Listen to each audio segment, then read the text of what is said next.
La réponse qu'on peut apporter à cette douleur, il y a des blessures qui ne se cicatriseront jamais. On parle d'une indemnisation. Comment est-ce qu'elle pourrait se mettre en branle? Qui devrait payer? Alors d'abord, c'est l'écoute et recevoir toutes ces victimes depuis déjà de très nombreux mois.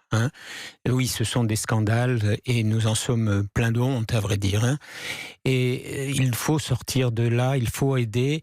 Et il y a d'abord l'écoute, le cheminement avec, et le geste financier dont vous parlez est un des éléments à l'intérieur de faire mémoire, ne pas perdre tout ce qui a été vécu et déjà confié comme récit, et pour plus jamais ça, et pour avoir suffisamment de prévention.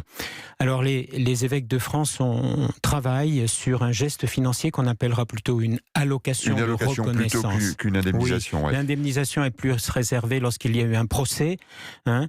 Ce qui pose un problème d'ailleurs, un cadre juridique. Est-ce qu'il faut verser une partie de cette allocation aux victimes qui sont allées devant la justice? Donc là, il y a eu une réponse de la justice, ou c'est uniquement sur la base d'un témoignage? Ça sera pour tout le monde, aussi bien pour lorsqu'il y a eu un procès que pour les personnes pour lesquelles les faits sont prescrits, car nous pensons que c'est une reconnaissance de la souffrance et que, quelles que soient les circonstances, elle est importante d'être attribuée.